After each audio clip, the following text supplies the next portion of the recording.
Back in session. Well, it's fine. I'm not getting feedback now. So as indicated, it's meeting number 112 of HUMA. Before we begin, and to avoid audio feedback, which we just went through, I would like to remind members of a couple of items. Please, when you're not using your earpiece, keep it on the allotted spot. This is to protect the interpreters. So you have that. As well, today's meeting is taking place in a hybrid format, meaning those are appearing virtually and in the room.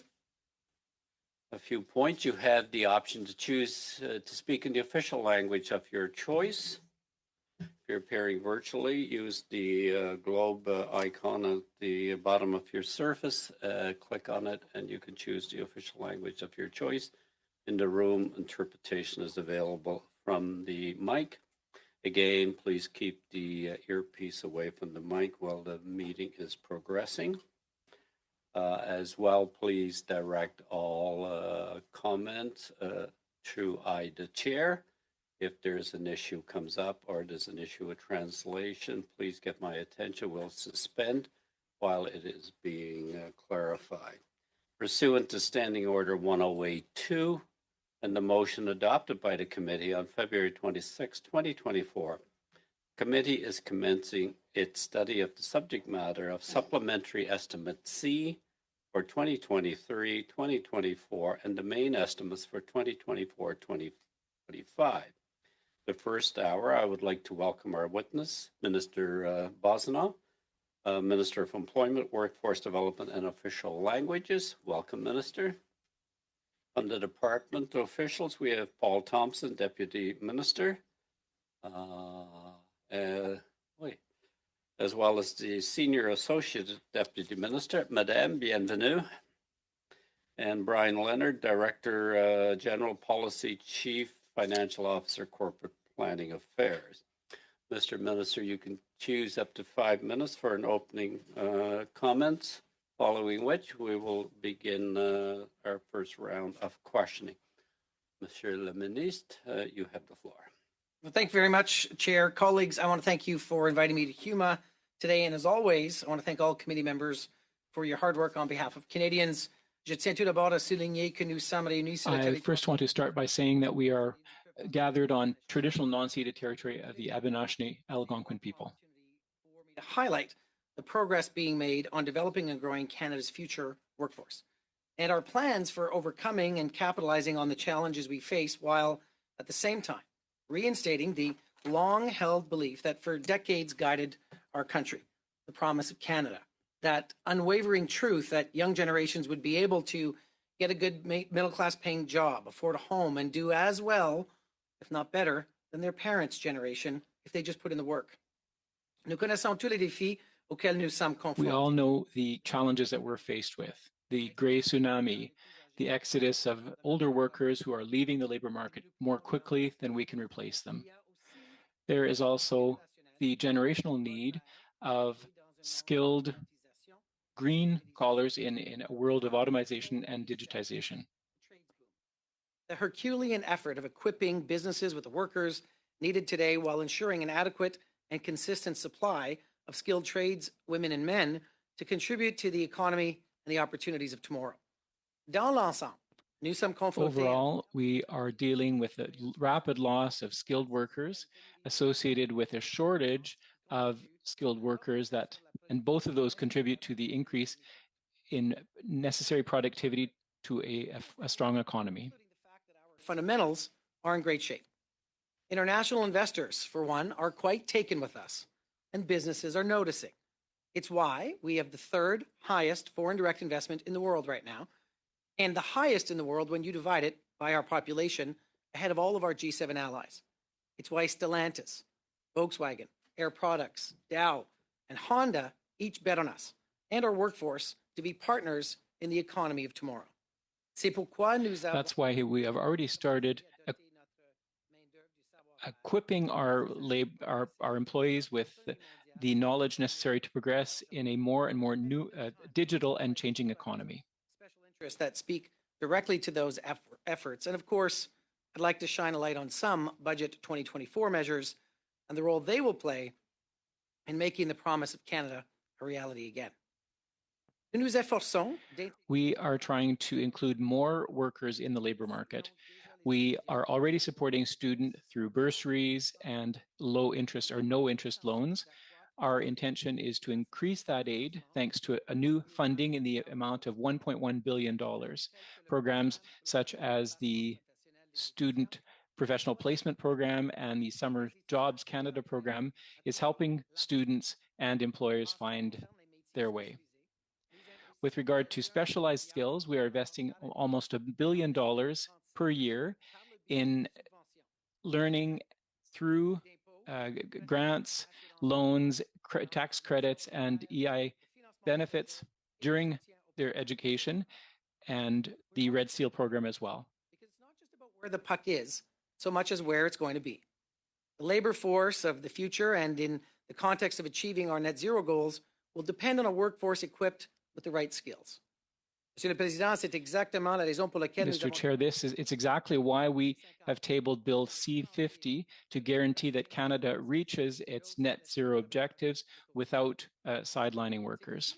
That is also why we've recently launched a fund for training sustainable jobs to support a series of training projects that will help more than 15,000 workers improve their skills. Training and innovation program, sustainable job stream, under the Canadian Apprenticeship Strategy in the coming months that will benefit over 20,000 apprentices and journey persons in the skilled trades. In closing, colleagues, let me say this. Overcoming these challenges requires everyone. J'ai déjà vu en tant que ministre. And I've seen as Minister of Labor the incredible work done by the unions, companies, polytechnical schools and institutions to training workers for the 21st century. Class jobs that our great workers deserve, the future they have dreamed of, and the promise of Canada that they have worked tirelessly to achieve. And we won't give in. We will not stop until that promise is made reality again. Thank you, Mr. Chair and committee members. J'attends avec impatience vos questions. I am now ready to take any questions that you may have on this issue. Thank you. Excuse me. Thank you, Minister.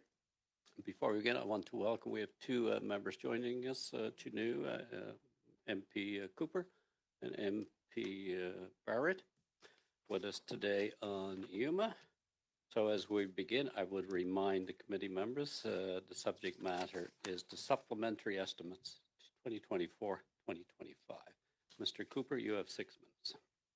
Thank you, Mr. Chair. Minister, you were pocketing money from the lobbying firm Navis Group. That is false. Owned by your, that is not true, Mr. Cooper. It's in your public disclosures. That is not true. Who paid you? So you have received not 1 cent from Navis Group. Is that correct?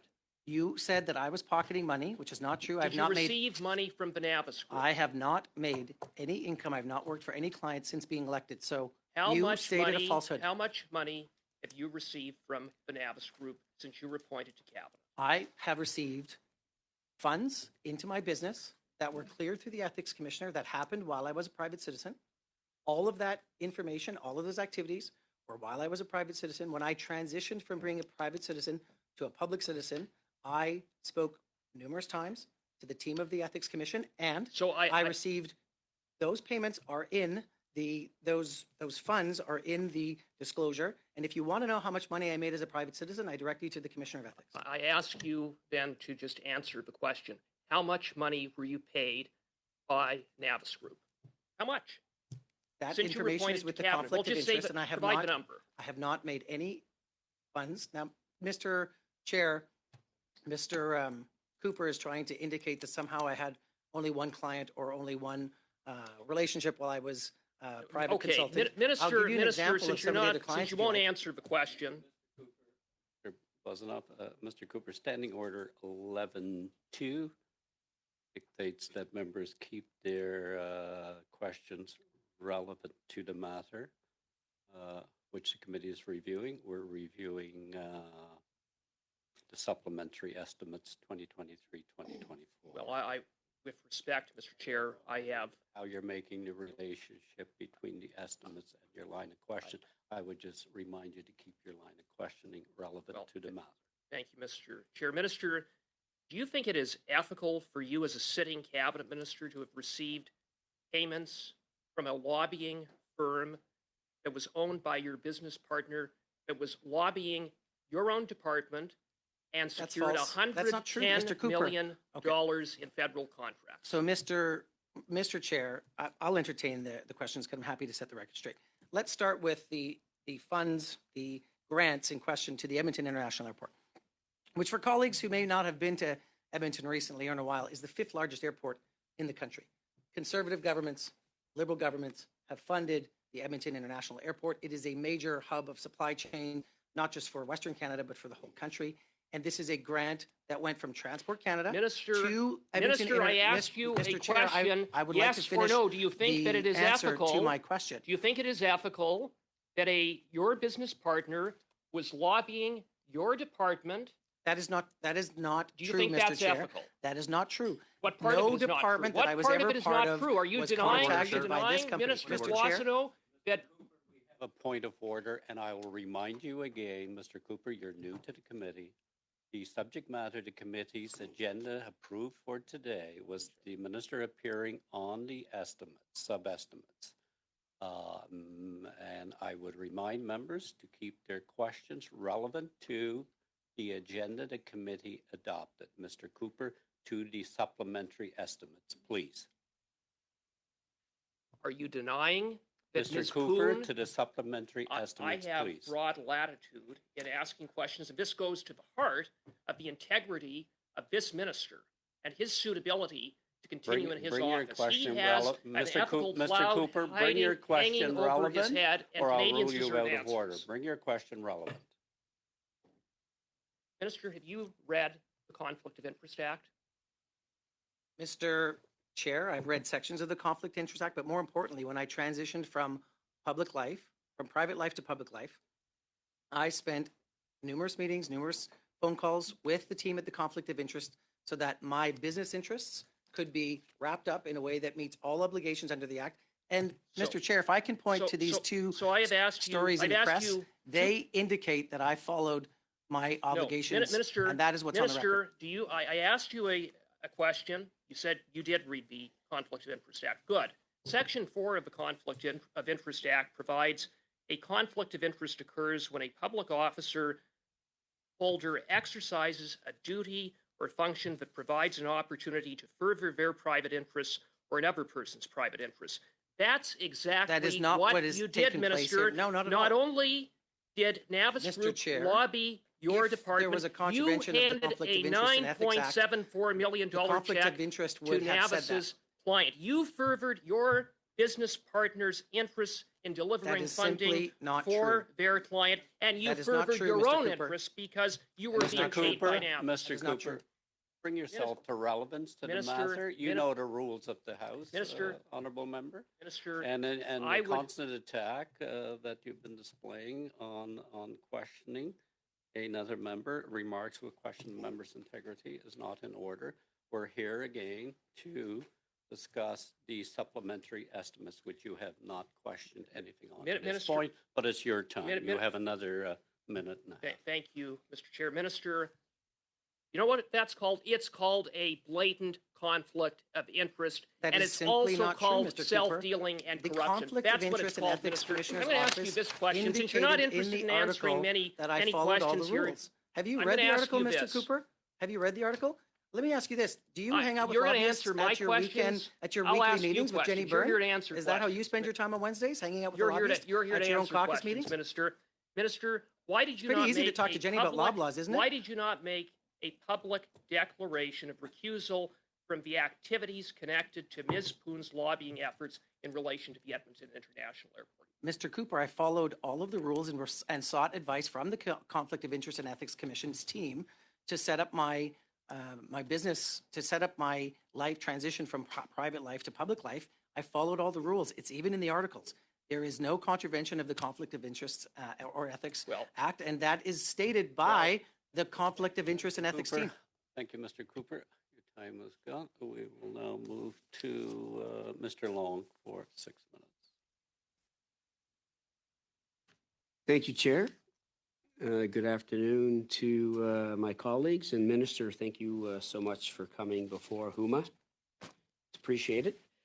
And I did want to talk about the work we are doing to strengthen the EI system, but we're hearing opposite, of course, a lot of innuendo from the Conservatives about you. It's unfortunate, given the important mandate the committee and the important issues you raised in your opening statement. So, with respect, my friends across don't really care to talk about the workforce of tomorrow or skills training. Like I said a second ago, the important work we're doing in EI. And I do want to talk to you about those matters, but I do want to give you the floor, Minister. I think it's only fair that you have an opportunity to once and for all clear the air about the innuendo. I won't interrupt you. So, Minister, the floor is yours. Thank you. Thanks very much, Mr. Long. I appreciate it. And look, despite innuendo to the contrary around this table and in the global articles, I've always followed the strict ethics rules that apply to me as a minister. And look, for those people who've read it, that's confirmed by the Office of Conflict of Interest and Ethics Commissioners in the articles in question. I think I can be even more clear. Like, I've always met my obligations under the Conflict of Interest Act and worked with the Office of the Conflict of Interest and Ethics Commissioner to ensure that my business arrangements followed all the rules. I just want to jump in quickly. So, Sure. Just for the record, you have worked with the conflict of interest. Questioning back to relevance, why we're here is the supplementary Cs, and I will hold everybody going forward to questioning on this stuff. Okay. So you're saying that's not relevant? I'm asking you you decide. I'm asking you to bring back to relevancy. I'll tell you what may be irrelevant. I mean, I will say this. I think that it's already been brought up in our committee, and the minister has been asked those questions by the party opposite. So I will give the minister the floor to continue. Well, let me bring it back by just saying three things. I've never been a lobbyist. I have never wanted to be a lobbyist. The suggestions in this story and around the table that I am are false, and I've never used my position as a minister to help a lobbyist. Any suggestion like that is wrong. Let's talk about where we are with the labor force, Mr. Long, because you asked about where we are with unemployment and where we are with unemployment. We are at about 6.1. We're at 6.1% now is the last data, and that is up from 5.8 in the last period. But if we take a look at the 5 years since 2017, the average was 6.3%. So we are at historical lows still for our unemployment level. And I did see or hear that people were interested in how we calculate our unemployment rate vis-a-vis the United States. And the way that we calculate unemployment rate is we scope in 15 to 64-year-olds. We also take account for the people that are going to be employed in the next 2 weeks, where the United States calculates it from 16-year-olds to 64-year-olds, doesn't do that 2-week calculation period. In fact, if you took a look at our employment rate using the US model, we'd be probably a full point lower in our unemployment rate. And so there's a bit of an apples oranges comparison that happens when you cross the border. What I can say, though, is that the economic fundamentals, as I said in my opening remarks, are strong. When we bring Stellantis and Dow and Volkswagen and Northvolt and all the others here, these are thousands and thousands of good paying jobs for Canadians, unionized jobs at prevailing wages or better. And that's very important for our economies and our regions. Thank you for that. I just want to switch gears to the temporary foreign worker program. You recently announced changes to it in response to what you said was a tightening labor market. So, Minister, can you just walk us through these changes and explain your motivation in making them? Thank you. We went from 20% to 30% for people in the low wage stream to have access up to 30% temporary foreign workers on their payroll, let's say it that way. It was when we had 1 million vacancies. Okay, now we're down to about 600,000 vacancies. And so that's the tightening of the market that we're talking about. And colleagues in this room, I think, would agree that we want to make sure that Canadians take the jobs offered by Canadian firms. So what I want to make sure is that the temporary foreign worker program is a last resort. And I want youth, Indigenous, persons with disabilities, newcomers, and now including asylum seekers to be considered before somebody decides to go and apply for a labor market impact assessment. So what we did to respond to the tightening labor market is we reduced in the low wage stream the percentage that people can have in their companies from 30% down to 20%, with the exception of construction and healthcare, because those are two priority sectors where there's a high degree of need in those sectors. The agricultural stream is not part of this, and neither is the seasonal agricultural worker program. So everything that I've just said does not apply to agriculture stream. And in working in close partnership with Minister Miller, we made sure that we scoped in asylum seekers. So what does that mean, colleagues? It means that if you have a newcomer center or a center in your area that is responsible for asylum seekers, that they can be connected to employers and get those jobs using their skills profile that we now have from IRCC, we have it at ESDC, and those temporary residents should be able to get those jobs before those companies can apply for an LMIA. Thank you. Merci. Madame Chabot, vous avez... Ms. Chabot, the floor is yours now. You have 6 minutes. Thank you, Mr. Chair. Thank you, Minister, for being here, and thank you for your team.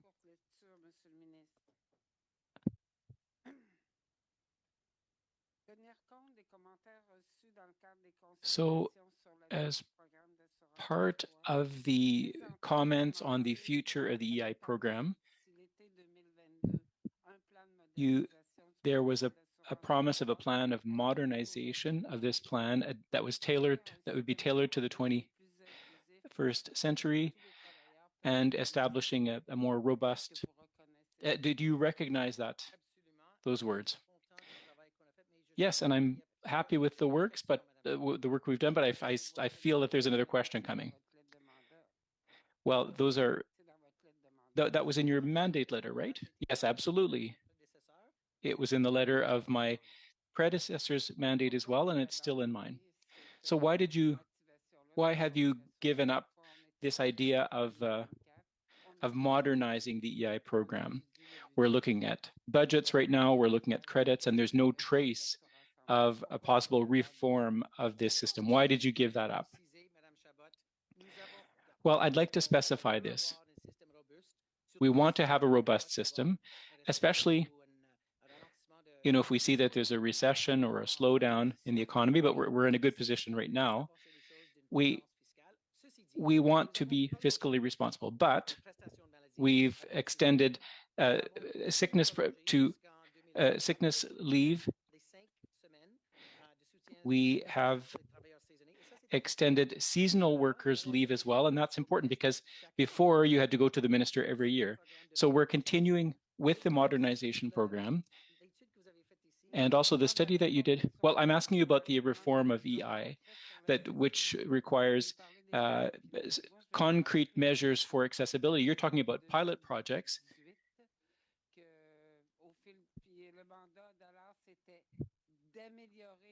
So you were supposed to, no, you're extending the 5, that there have been no improvements to the program. You met with groups of workers and unemployed workers in February, as you have just said. Now, given the economic situation, we're not in a crisis. So would that not be a good time to reform the EI program? I'm very happy to exchange with you today. Now, there were a lot of people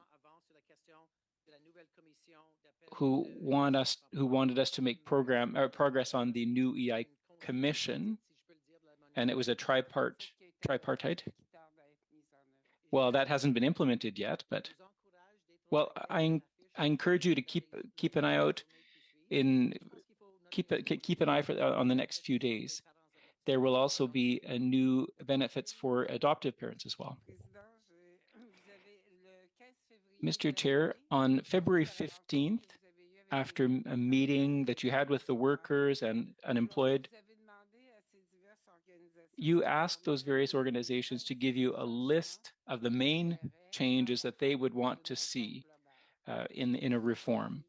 And so they wrote to you and they asked you for 3: to establish temporary measures for 2022, 2023. It's already in the annex. To put an end to discrimination faced by women with regard to maternity leave, and to tailor the project to the EI program to take into account rural regions that depend on seasonal work. So that letter was sent to you on February 15th. Did you respond to that letter? Well, we're looking and we're working with the department to respond to that. On your second question, you wouldn't believe how long it takes to come up with an official response, but I don't want to respond when there's been no progress. But in terms of the benefits that we can twin with regard to maternity leave, that question is before the courts right now. Well, the decision was made already, so it's no longer before the courts. No, they wanted to go a little further with that, and because it's before the courts, I want to wait till that's finalized, and then we'll be able to answer. Now, in terms of rural regions, I'm very interested in this question, and that's why I pushed to have the 5 weeks included in the budget. And that's an important gain. Mr. Minister, you have mobilized an unprecedented number of groups. It includes all the big unions in Quebec, including the Canada Labour Congress, and so reform of the EI system and recognize this is a broken engagement on the part of your government. It's an engagement or a commitment that you made in 2015. Now, since we don't have a global reform, now the global situation that you're talking about, that should be helping us to reform the EI. We shouldn't be waiting for the next crisis to reform the EI system. Now, the situation may change in the next couple of years, but now is the time to reform the system. So why are you not going ahead immediately with a reform? Thank you, Ms. Chabot. Ms. Zarello now.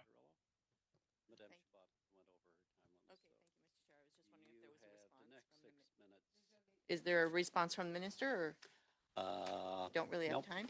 Okay. All right. Welcome, Minister. And Understand, you know the rules. You're well over your timeline, and that includes the minister's response. So, Madame Zarello, you have the floor. thank you so much, and thank you, Minister, for being here, and thank you for the team as well that are here.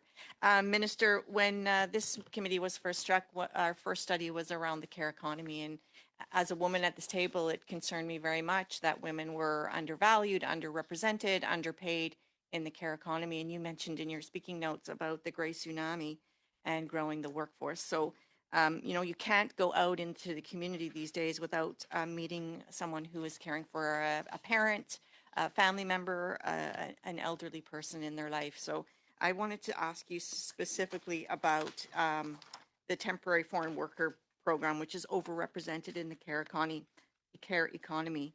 And many workers take up work in home. These are caregivers in home, including offering hospice care. And I met a woman recently. She was doing palliative care in a family home. And when her client passes away, there is no grieving time. There is no time for them to get new employment. They are immediately precarious and at risk of losing all of their status in Canada.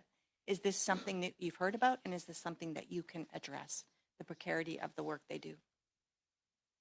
So when it comes to the care economy, and I'm going to turn to Paul for some detail on numbers and who are in there. if we talk about having women in the workforce, which was your opening piece, $10 a day childcare is helping that immensely.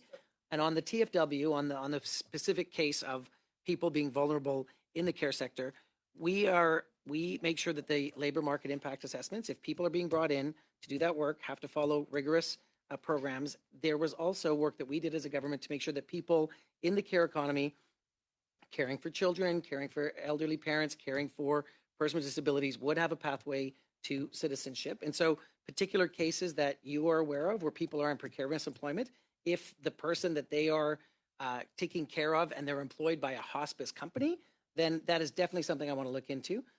And then, so Deputy Minister, do you have anything on that, Paul?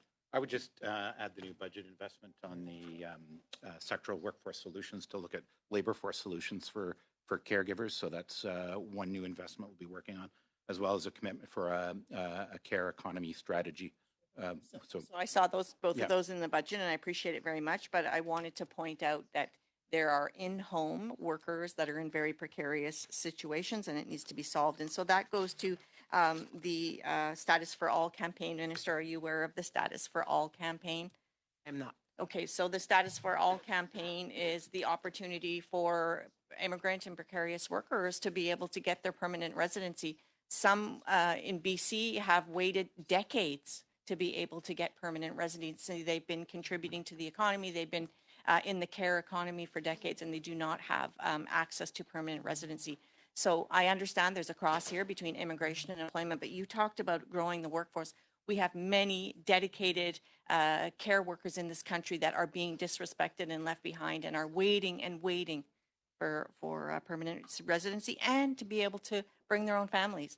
How are you going to address that? Mr. Minister, before you respond, the bells are ringing in the House, so I need direction from the committee as to how we proceed. Committee, according to the rules accepted by the various whips, I need direction. Do we have unanimous consent to continue on?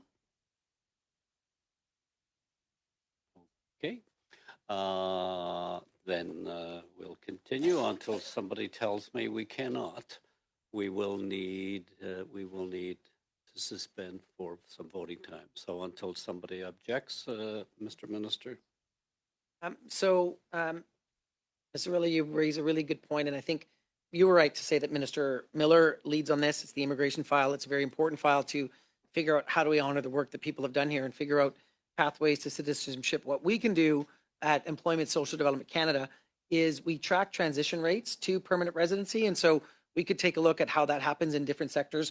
The other, I mean, if we want a pressure point, you want some thoughts about where we could have provinces help us with this, is they can designate certain sectors as their provincial nominee sectors, and that helps people get on a faster pathway to permanent residency. And so I saw that in the tourism sector in different provinces. I've seen it in certain provinces that want to have more healthcare workers. They designate their allotment for people in that sector, and that helps then that subset of folks be able to have access to permanent residency. So it could be a solution in this area too.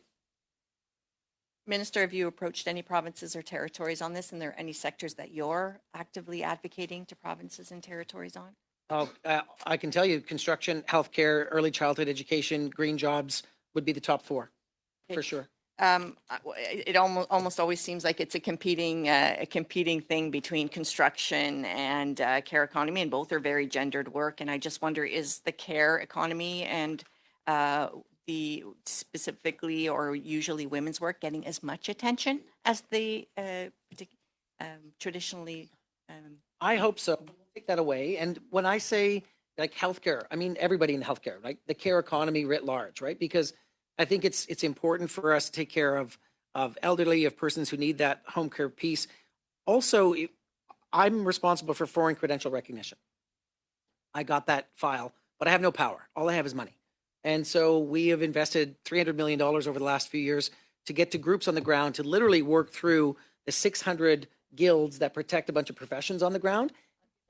I mean, I'm very interested in that, but I just want to put it here on this table that women have not gotten the attention and the investments and the respect that they deserve in this economy. A third of our workers almost are in the care economy. Thank you. A response? Okay.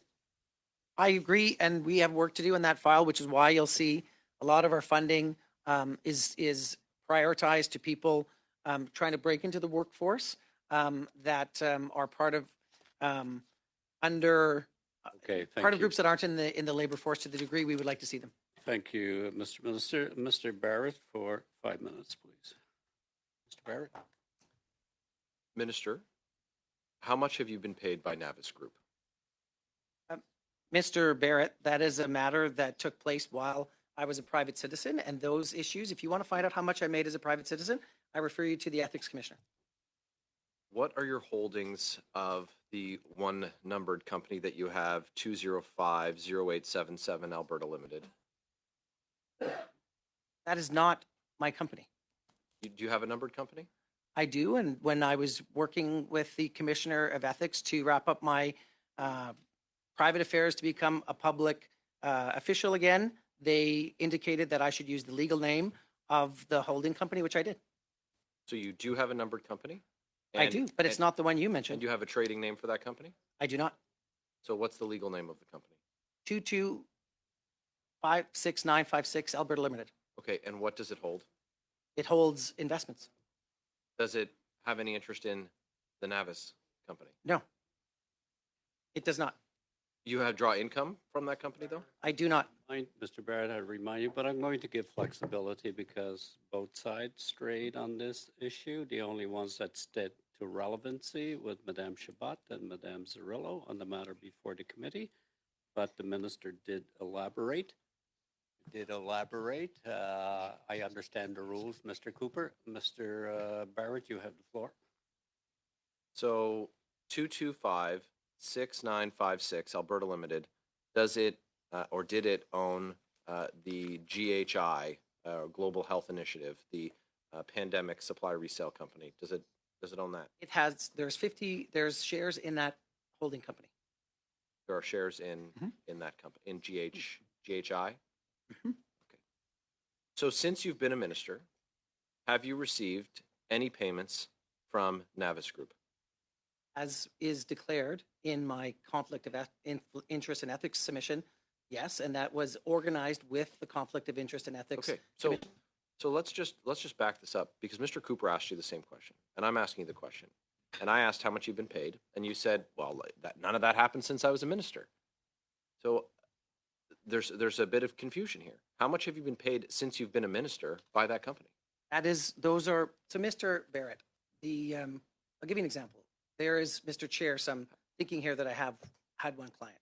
Westminster Foundation for Democracy was a client. The Global Equality Caucus was a client. The United Nations Development Program was a client. The Black Gold School Division was a client. And Mr. Barrett, I'm going to respond to you here. There is pardon? Xenex? Xenex is a company. It's the other company that I own that is also dormant. It's also wrapped up and fully disclosed. And let me be really clear. Part of the reason that it indicates that Minister, funds the are question owed to was my how much. company. The question was Michael, how much. This is a really long story to just No, tell it's me not. how much. The How United much? Nations Development Program still owes the company funds, and that's 2.5 years later. So that is why you see the declaration. And if you want to understand how much money I made as a private citizen, I want to understand how then much you you're can getting refer paid to by the this company while you're a Commission on minister. Ethics. A question which is not relevant to what the committee is meeting for today, and this committee met at length to set its agenda for today. But you're appearing as a committee member today, and you do have the right to direct questions in relevancy. If you're going to continue, I will then ensure that the minister has the chance to respond should he choose. So, Mr. Minister. Answer that question before, Mr. Barrett. This is it's really unbelievable because you haven't answered the question, and it was the answer you gave was a complete non sequitur to the question that was asked. Do you Barrett, have that's a not true. duty to arrange your private affairs in a manner that prevents a conflict of interest? But in this case, you arranged your private affairs in the manner of in the matter of $110 million federal grant to a federally regulated organization with federal government representatives on its board, Mr. Chair, to which Mr. Chair, they benefited monetarily. that is not Mr. true Barrett, whatsoever. I'm going to give the minister a chance to respond to a So- question that is not I haven't relevant. finished asking the question. Well, I It- made it. I can't answer a question that's full of falsehoods, And, Mr. and Chair. he interrupted me through. He interrupted me throughout the Yes, question. and Because your you're in question is full of you're falsehoods. questioning in an area that the rules of the House adopted is it's really it's black and white. And Mr. Barrett, we're here. Mr. Long was allowed to proceed on a line of question that was favorable to the minister. My questions, just because they're uncomfortable for the minister, No, I think that Yes, and I agreed to let him go, providing you let the minister respond. But I will ask the minister. I didn't to finish respond. asking the question. Okay, then finish your question, Mr. Barrett. Quickly. Minister, did you participate in funding announcements for this organization from a company that you are still cashing checks from? No, Mr. Chair, Well, that's not I true. am the minister for Alberta, and if there's an announcement that's happening in my province and I can go to it, I will go to it. At no point Even if you since got them the Mr. money? Barrett, Even Mr. if you got Barrett, them the money and they that, got paid that is for it? not true. That is simply not true. Minister, the opportunity very quickly, shortly, because this is going to end. We're going Sure. to move on. Your time has gone by. I've allowed you I to have- stay in the question. Mr. Chair, Minister, to be wrap it really up clear, quickly. crystal clear, I have never had line authority to provide any funding to the Edmonton International Airport, or quite frankly, any of the clients that I mentioned. I've not been Minister of Transport. I've not been Minister of Prairies Can. Will I announce something that's in my region that supports a major airport for the jobs? Absolutely, I will.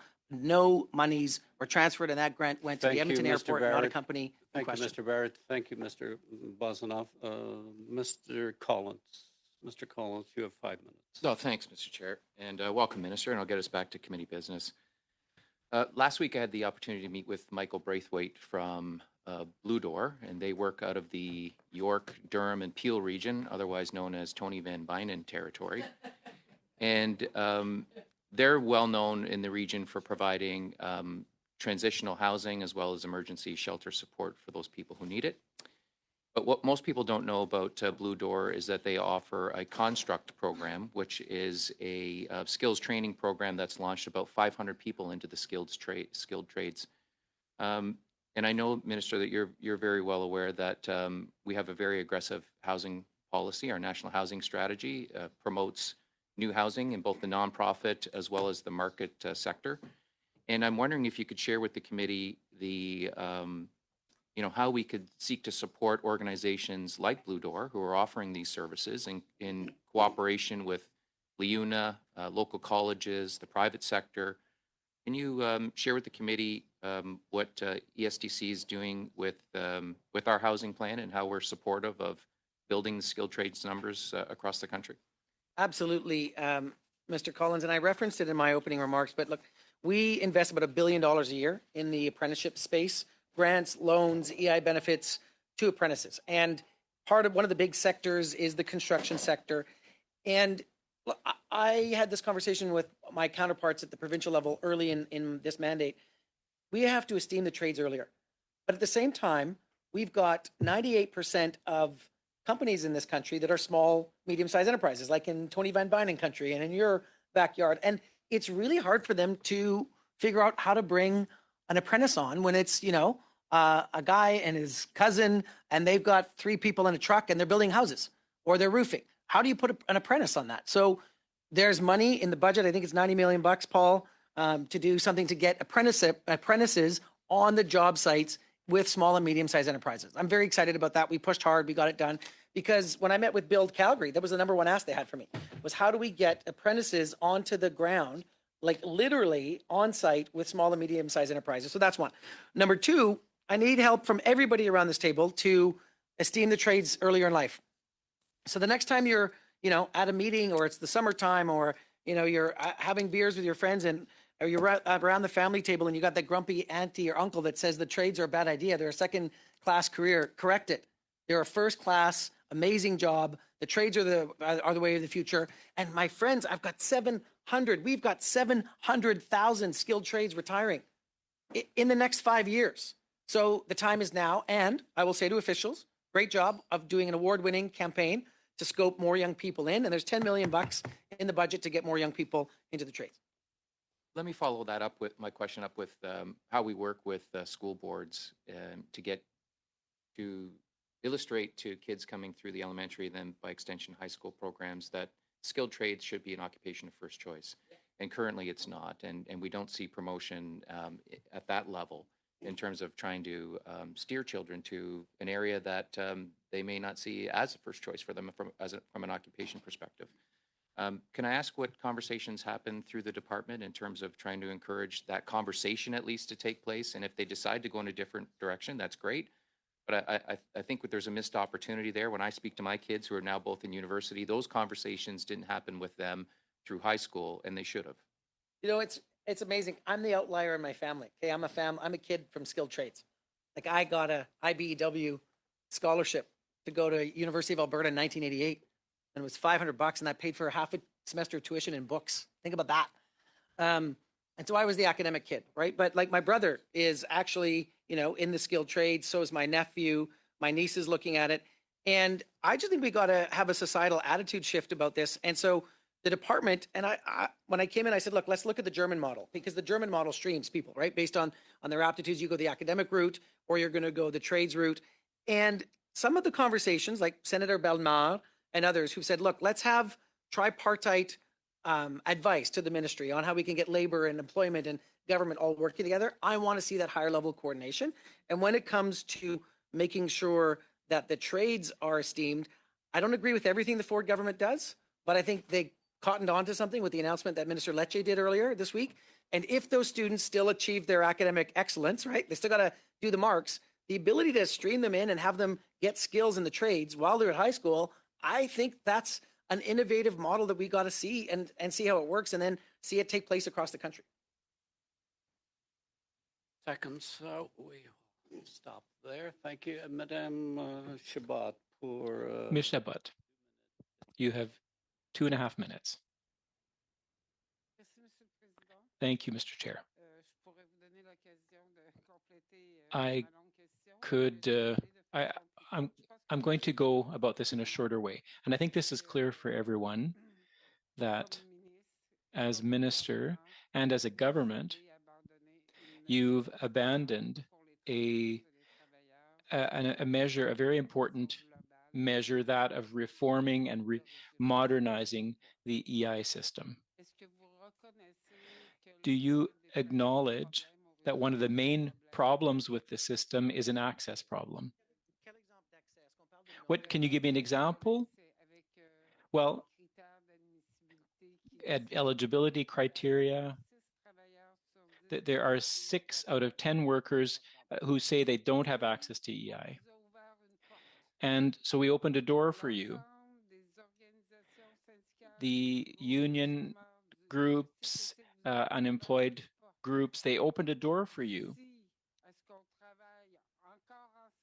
So they want to work together with you to reform the EI system.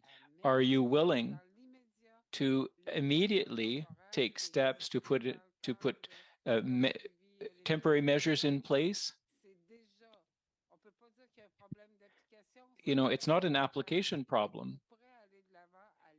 Are you going to answer these people? Yes, I will, absolutely. And we'll be working with that with the department.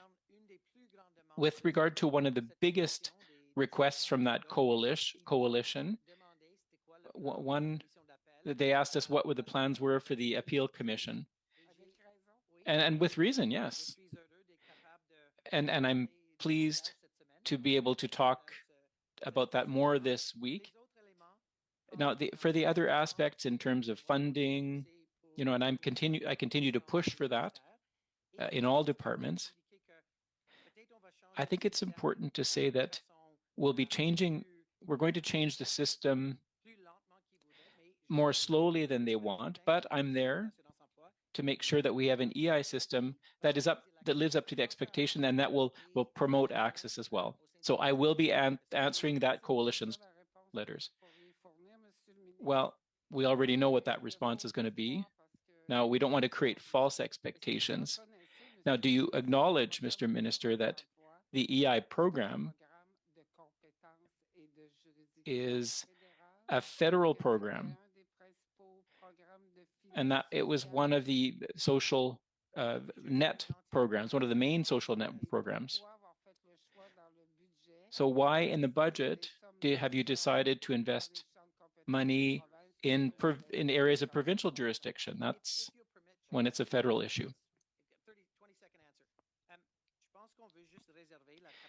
answer. I think we just want to reserve the ability to make investments Canada-wide.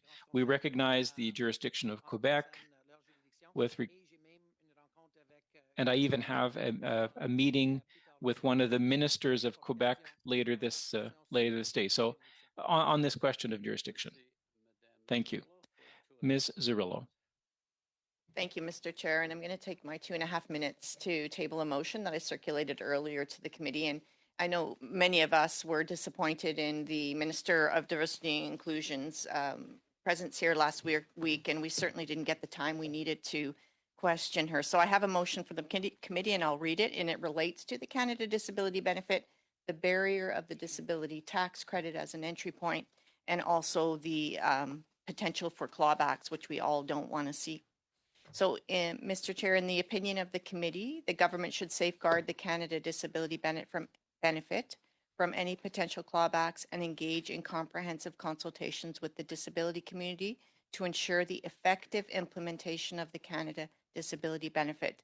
So ensuring that the Canada Disability Benefit is adequate to lift people living with disabilities out of poverty. 2I, ensuring that the Canada Disability Benefit is accessible through the reconsideration of the disability tax credit as a barrier to access and establishing a more equitable and accessible enrollment method. 3I, acknowledge the multitude of unseen expenses associated with living with a disability, which exacerbates financial strain, particularly amidst escalating costs of living and inflation crisis. IV, 4, recognizing the adverse impact of benefit entitlement reductions as families earn higher taxable incomes, perpetuating cycles of poverty among lower income households. And lastly, V, collaborating with provinces and territories to fortify support systems for individuals with disabilities, thereby fostering inclusive and supportive communities across the country, and that the committee report this to the House. Thank you, Mr. Chair. And I'm hoping we can go immediately to a vote because I think we have, because we have another vote. Thank you. Thank you, Madame Cirillo. Yes, the clerk advised me the motion is in order. 48-hour notice. So the motion is currently on the floor. Mr. Long, to the motion of Ms. Cirillo. Thank you, Chair. Just given that we're at 8 minutes and 48 seconds before vote, and I'd like to go upstairs to vote, I would like to suspend, and maybe we could pick this motion up after in the next hour. Thank you. Okay, we need unanimity to proceed. We don't have that, so at this, we'll suspend for the vote. Suspend until the vote is recorded in the House and 10 minutes after the Speaker announces the vote in the House. We will resume. Point of order, Mr. Chair, just before you resume, would we be going back to the rest of the sub-minister's time, or would we be going into the second minister, just for clarification? I think we would like to finish up with this minister. With the time. We would resume with the second hour. Ms. Gray. Suspend.